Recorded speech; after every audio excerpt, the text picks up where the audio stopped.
Bozeman, and this is Confessions of an SEO. Don't worry, you've come across the least SEO podcast on the planet. No interviews, no FOMO, just a place to relax and feel okay that you're an SEO. And occasionally, I actually do share things.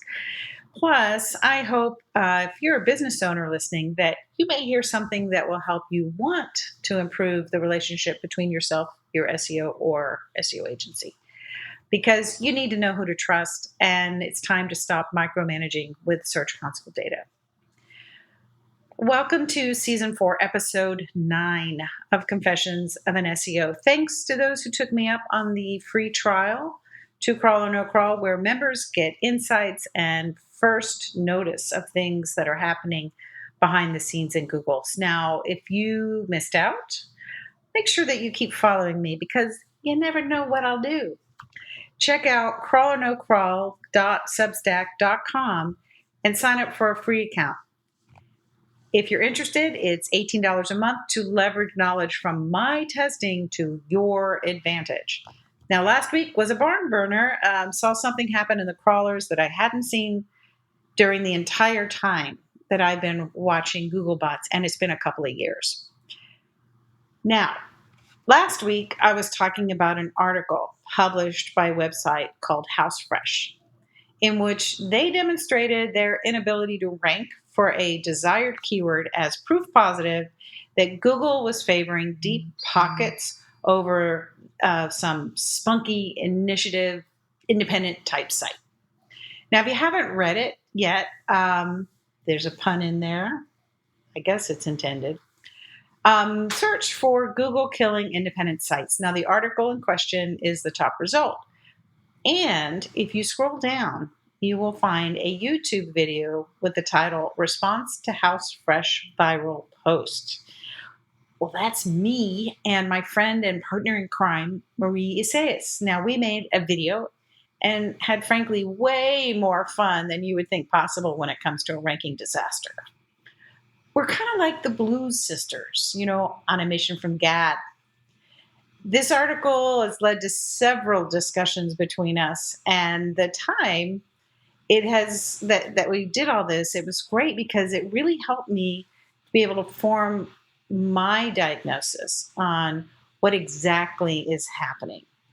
How is it being accomplished, and what could heal the problem? Now, before I get too far into that, this episode is sponsored by Magic Mind. I started using their little productivity shots every day. They come in super cute little bottles. I recycle them, but I'm about to start to reuse them as a little seed starter system. I'll tell you a story from this past week. I forgot to make my coffee one day. And I know, how is that possible? Well, apparently it can happen. But what shocked me was that my body didn't tell me that I hadn't had my coffee. My first clue was seeing the cup I had pulled out in the morning still sitting under the espresso filter when I was cleaning up the kitchen before bed. Good to know these little things can pull their own weight. I will put the link in the description. It's magicmind.com/confessions. And if you like what you see and you're curious to give it a try, use coupon code Confessions20. It'll save you a little bit of money. Now, there's also a 100% money back guarantee, no questions asked. So again, the link is magicmind.com/confessions. Coupon code is Confessions20. Now back to business. It will not surprise you how often people think that they got hit by whatever the most recent update was. Right now, really popular to blame the helpful content update, which is that update is really what happens when the helpful content system, aka HCS, runs its reclassifier. Yeah, they have a reclassifier that goes through and classifies our sites. How about that? And I think in some ways this is the insidious component of the helpful content system. Now, you're going to hear more about this from me because it would seem that some of the data I have is sending some potential clues as to what the HCS may target. Because the thing is this, if we don't know what HCS is measuring, then how can we know what will help a site recover?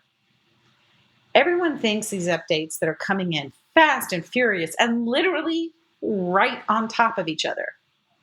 Remember, there were 2 updates running simultaneously, the spam and the core updates. It was between October 5th and October 19th last year. Bing, bing. So everyone thinks that, it's always one thing. Like one thing, if we just know this one thing, it'll magically fix all of our sites back to normal. And what I want to say is, are we in the movie City Slickers? The secret to life is one thing. Well, thank goodness Curly Walshburn isn't teaching SEO. It is almost never one thing in SEO, in a site recovery.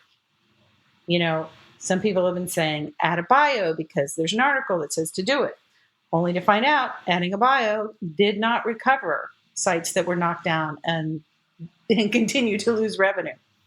So you might be thinking, how does all this relate to that HouseFresh article? Well, they think that it was one of the updates that took them out of the game on a particular keyword.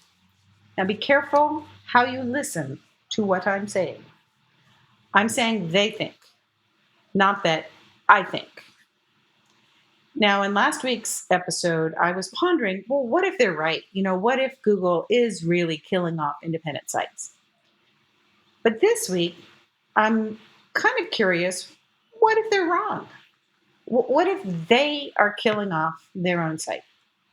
I haven't even run a core report on their content because, frankly, they are truly a gift that keeps on giving. What they are doing to their site, in my view, is a masterclass on how to snatch defeat from the jaws of victory. For the term that they ultimately gave up on, they were ranking out of the gate at spot number 8. Now, what I've noticed in a lot of sites, and I want to say, this used to work. I remember I used to do this on sites when I began in SEO in 2009.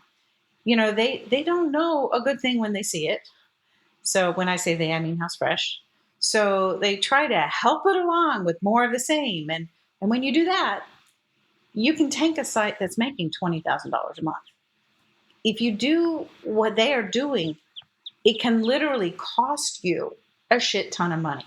Now, old school SEO, that's what I'm calling it, gets us into trouble in 2022 moving forward. And to quote Curly again, it's like we're the city folk he talks about, spending 50 weeks a year tying knots in our own ropes and taking 2 weeks trying to untie. Instead of doing all of the hard work, we give up on a keyword instead of discovering and stopping what started the whole thing to unravel. What is that one thing? Well, if you really want to know, you need to Google search-driven insights on Substack. First result is search-driveninsights.substack.com. Put in your best email so you can be notified where to find the next video expose on HouseFresh and the tale of the battered keyword.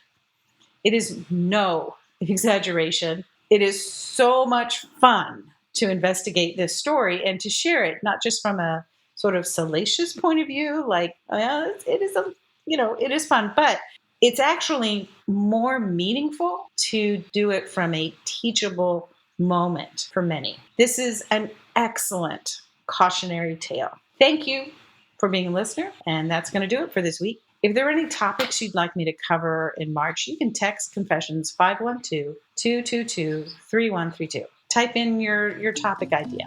Anyway, thanks again. It's been great to spend some time with you. Until next week, I'll see you in the SERPs.